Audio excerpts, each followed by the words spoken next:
All right, guys, Hell's Kitchen, Season 20, Episode 1, Young Guns. Young Guns Come Out Shooting is what it's called. So, guys, this is my after show. This is going to be a live stream about 15 minutes after the show starts or ends. On the normal days that it's going to air. And it's going to be very raw. It's not going to be a whole bunch of pictures on the side or anything like that. It's just going to be me giving you my thoughts on how I thought the episode went. I feel like, for the most part, I just want it to be very quick, maybe 10 minutes.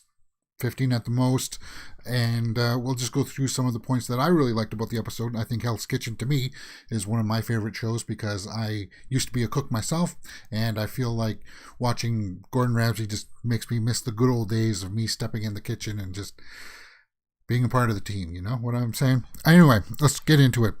The episode started with them all getting together like they usually do, and they showed this like museum entry that they have now for Hell's Kitchen, and it's taking place in Las Vegas again, which is fine with me because they did 19 in Vegas, and it was kind of like an online Facebook season. I don't know why they did it that way, but they eventually aired it online.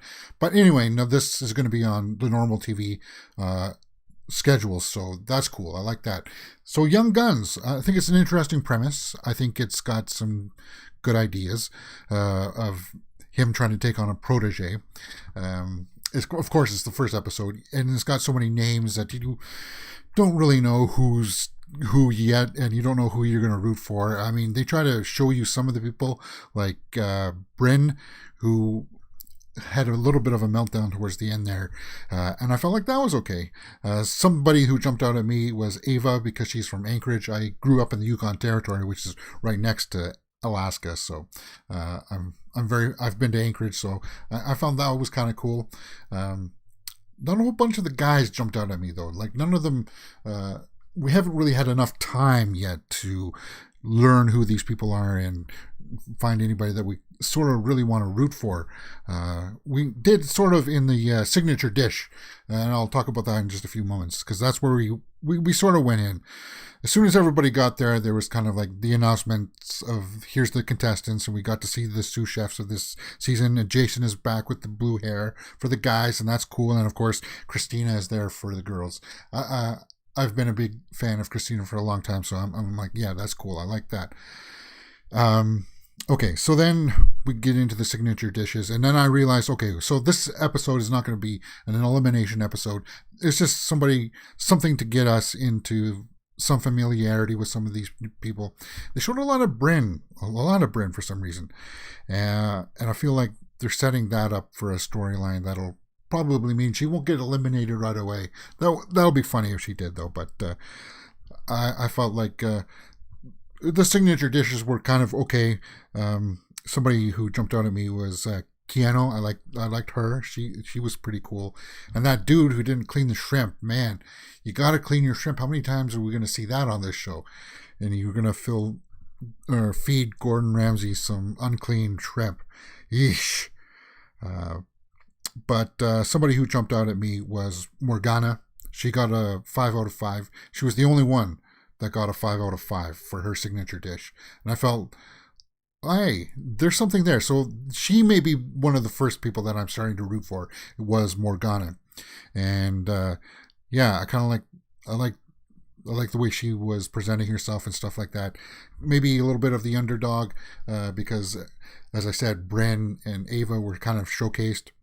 Emily is somebody that might be somebody I might end up rooting for too, because she was a dancer or something like that, and she had an eating disorder. So, you know, I like the underdog story. That's the way I like it. But as far as the guys, nobody really jumped out at me just yet, because we haven't really seen them cook other than the signature dishes, and we didn't see too many of them that really stood out to me. But the girls ended up winning because Morgana got the 5 out of 5 for the signature dish, and they got to go on the reward. I guess they got to have dinner with Ariel, which was a winner from season 18, and then Michelle from season 17, and of course Christina was there, so they got to like pick the brains of the winners. I like when Gordon does that. I like that a lot. And he also was there at the dinner at his steak restaurant there in Las Vegas. So I thought I felt like that was a pretty cool prize. And there was something in there about what was that? A punishment pass. Yeah, so they're bringing that back. Now, did somebody win that yet, or is that in this next cook-off? I didn't quite get that. Like in the actual dinner service, which is going to be next episode. Somebody will win the punishment pass, which means that you don't have to do the punishment; you can go on the reward. I think that's a cool little thing that they have, and it's I'm good to see that back. That mixology thing, though, at the end when those guys came in and they took off their shorts and started doing all the juggling stuff. Whatever. I know Ramsey likes to ham it up from time to time, so that's pretty much the way that usually goes. As far as the first episode goes, I thought it was pretty good to set up some of the storylines that we may be seeing. As I said, Bryn sort of had a meltdown there towards the end. Like, remember, these people are young. That's right. Young guns. I wanted to mention that. Because they're young, becoming emotionally intelligent, like being able to control your emotions, that's totally understandable. That being in a situation like that, it could be overwhelming. So it's interesting to see these people at the start of their careers now, and being so young, somebody of my age can recognize some of the steps of growth that people are just starting out at, especially with Bryn there, with learning to control the anxiety. Right? Because eventually, once you do become a cook for a little bit more of a longer time, that anxiety goes away. You'll get used to people yelling at you and screaming at you, and you just got to roll with it, man. Yeah, who knows? Maybe Bryn will be somebody that I'll be rooting for. But as far as an opening episode, I liked it. It just brought us back to some familiar feelings of watching the cooks get back into the kitchen again. Of course, watching the signature dishes was cool again. And now this is off and running. We'll see where the dinner service goes, because that's really where it tells the tale as to what's going on. Guys, this has been the first episode for my Hell's Kitchen Season 20 Aftershow. It's going to be very raw to begin with, because I did have a whole bunch of templates that I wanted to show, but for some reason OBS isn't showing that on the display capture. It's going to be very raw for the first while, and I apologize for that. I will be showing graphics more and more as we get screenshots and actual production photos from the episodes that I will be showing once I get this thing rolling a little bit better. As I said, about 15 minutes after the show airs, that's when I'll be going online, and hopefully we can build a small little community of 10 or so people that talk about Hell's Kitchen, and I can see your comments when they get put onto the stream. I do have a bit of a delay, and I'm sorry for that, but guys, I'm just getting used to doing this whole live streaming thing. But don't worry, it'll take me a couple days and I'll be a master.